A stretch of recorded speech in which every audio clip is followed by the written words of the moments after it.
Today's lesson. My name is Nicholas Okuthe. We want to proceed with the lesson on quantity of heat. We have already looked at the first method of determining specific heat capacity called mixtures method. We move to the second method called electrical method. So electrical method involves using electrical heater or coil that supplies heat energy which is absorbed by other substance. And in determining specific heat capacity of metal block using electrical method, there are specific precautions that need to be taken. The first, the metal block must be highly polished and heavily lamed. That one is to minimize heat loss to the surrounding.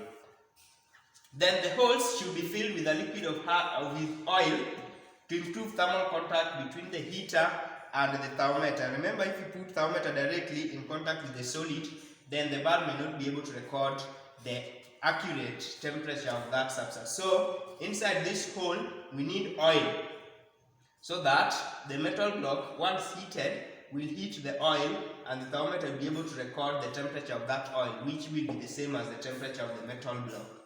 Now, if you look at this method, we have various parts. The electrical heater has that electrical circuit. So the moment the switch is on, it's able to heat this metal block, and the thermometer here records the temperature.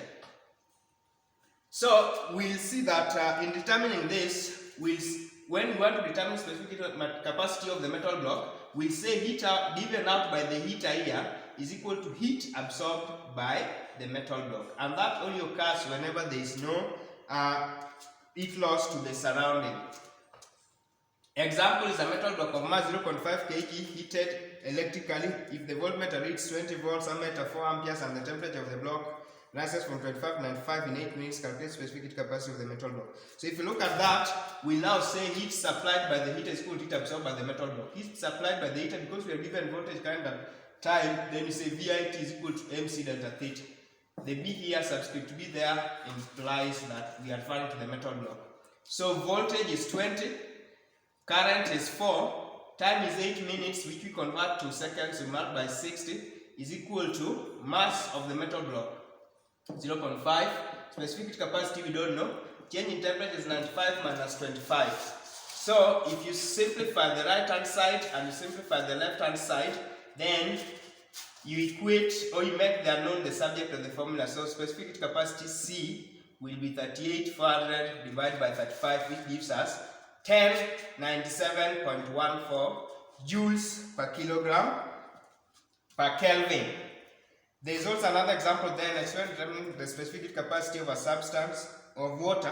An electrical heater was used. If the voltmeter read 44, diameter 2 amperes, calculate the specific heat capacity if the temperature of 1.5 grams of water in 0.4 kg copper calorimeter rose by 6 degrees Celsius after 13.5. So there we are given the temperature change as 6.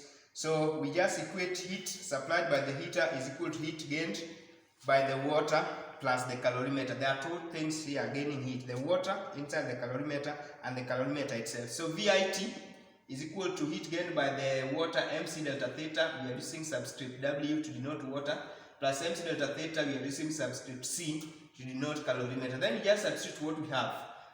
Voltage is 24, current is 2, time is 13.5 minutes, which we multiply by 60 to change in seconds, equal to 1.5 the mass of the water times specific capacity of water C times the change in temperature 6 plus 0.4 the mass of the calorimeter times 400 specific capacity of the calorimeter times 6. Remember, water and the calorimeter should and will always have the same temperature change because they are in the same container. So there is no way water will have a different temperature change from that of the calorimeter. The calorimeter is the container. So if we simplify this, we'll get CW, the specific heat capacity for water, to be 4213.33 joules per kilogram per Kelvin. This value is different from the theoretical value 4200 joules per kilogram per Kelvin because of errors that may occur in this experiment, like some heat being lost to the surrounding.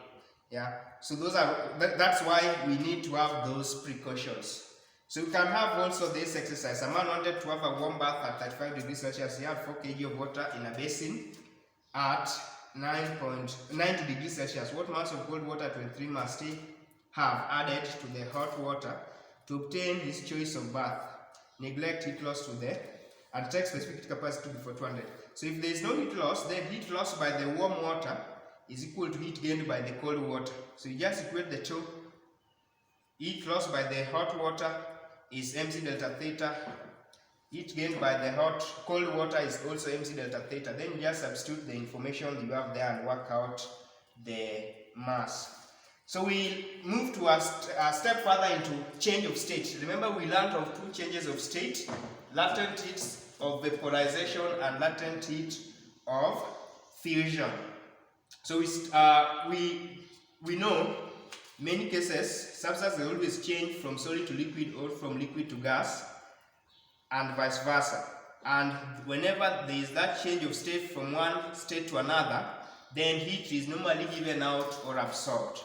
So we define latent heat, and latent heat refers to the amount of heat required to change the state of a substance without changing temperature. Latent means hidden. Lexically, latent means something that's not hidden, something that cannot be observed. So the temperature is constant. Therefore, even if you add a thermometer and you insert it there, it will be constant. Now, it can also be defined as heat energy absorbed or given out during the change of state. We look at latent heat of fusion. Latent, I've said, means hidden.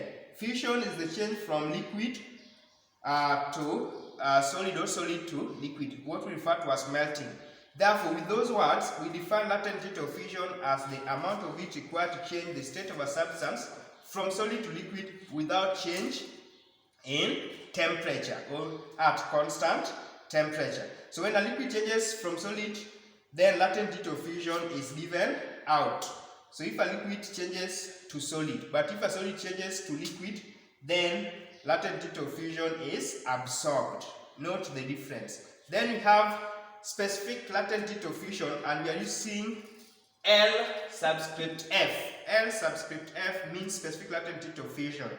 So the word specific simply implies that we'll change the word given or replace the word given by unit or 1 kilogram mass. Therefore, we'll define specific latent heat of fusion as the quantity of heat required to change a unit mass of a substance from solid to liquid, which is the fusion, without change in temperature, which is the word latent. Therefore, LF is Q over M, and from there you get the quantity of heat, the third formula of calculating quantity of heat as mLF. SI unit is joules per kilogram. How do we define latent heat of vaporization?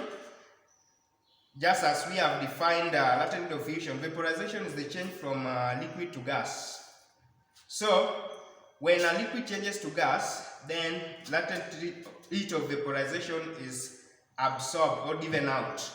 So, latent heat of vaporization refers to quantity of heat required to change the state of a substance from liquid to gas without change in temperature. Then specific latent heat of vaporization, which we are using LV, L subscript V, is the quantity of heat required to change unit. The word unit is also there because of the word specific. So anywhere where there is specific, we use the word unit. Mass of a substance from liquid to vapor without change in temperature. From there we get the fourth formula of calculating quantity of heat as Q is equal to mLV. Just like that specific latent heat of fusion, the SI unit is joules per kilogram.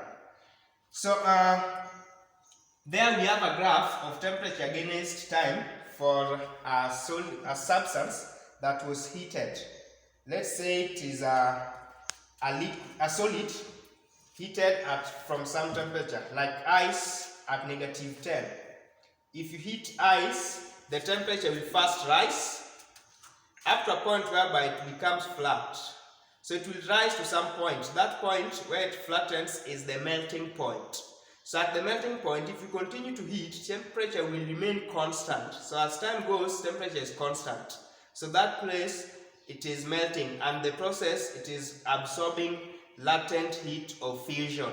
Once all of it has melted, then it is now liquid, and if you continue to heat a liquid, temperature will rise up to a point whereby it will be boiling.